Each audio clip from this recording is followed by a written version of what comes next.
Welcome back to part 2 of Unpacking the Standards. In part 1, we dealt with why we need standards and what standards do and do not do. In this section, we're going to take a look at some of the background for the standards. A couple of key documents were being used: the Foreign Language Framework for California Public Schools, K-12, which includes the Language Learning Continuum, or LLC, which breaks down what students can do with the language and assigns 5 stages of proficiency. The committee that worked on the standards also made use of the National Standards for Language Learning from ACTFL, which now have been revised into the World Readiness Standards. They were known as the 5 C's: communication, cultures, comparisons, connections, and communities, and you may be familiar with them. While those were some of the guiding principles, the committee also did a great deal of work to focus on learning language and cultures, and to emphasize that, and also developing the importance of developing global competency both in English and world language, such as literacy, academic knowledge, and then functional proficiency.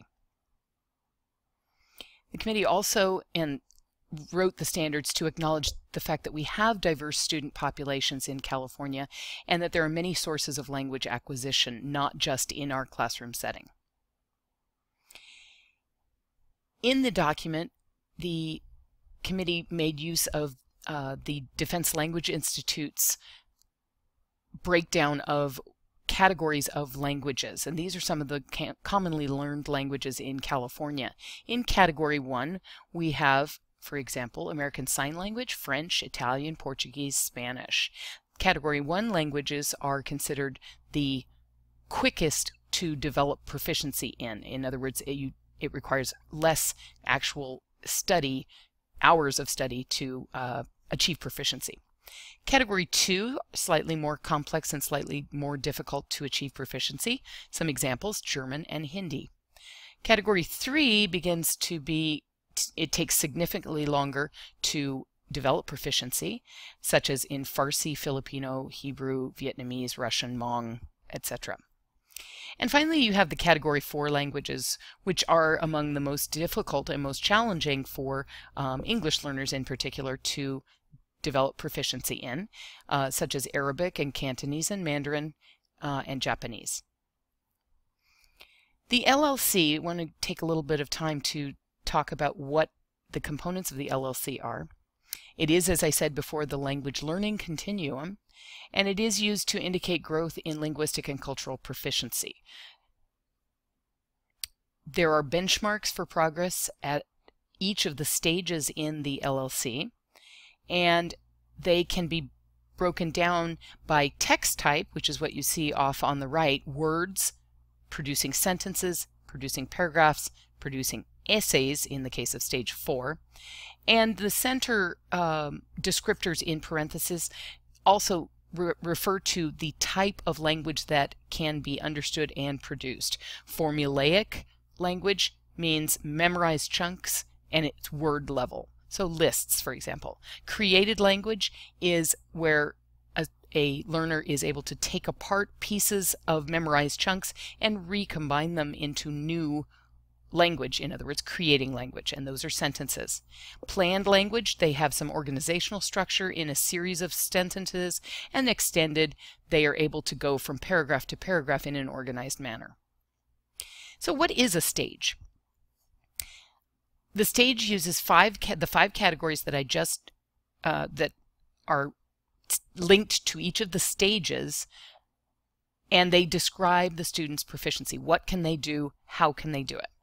First is function, then context, text type, which was what we just saw in the earlier slide, accuracy, and content. What can they talk about? How well can they talk?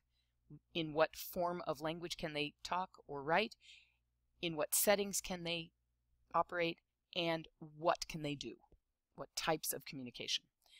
Here's an example of a description of an activity that a student might do.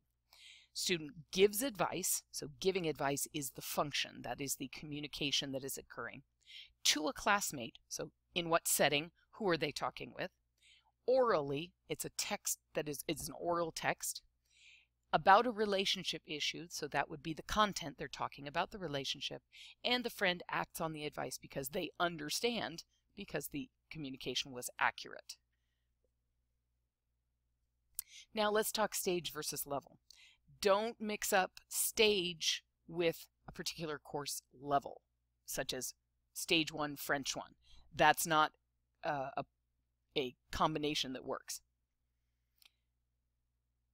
The course level is not always going to be synonymous with their stage. For example, stage 1 is not just year 1. Stage 1 often occurs over 2 or 3 years. And stage 2 is rarely year 2. Now that's not to say that stage 2 might not occasionally, or year 2 students might not occasionally do stage 2, but they're not across the board at stage 2. So that's the end of part 2. What we would like you to do now is continue to take your notes and complete the next activities after you've finished video part 3.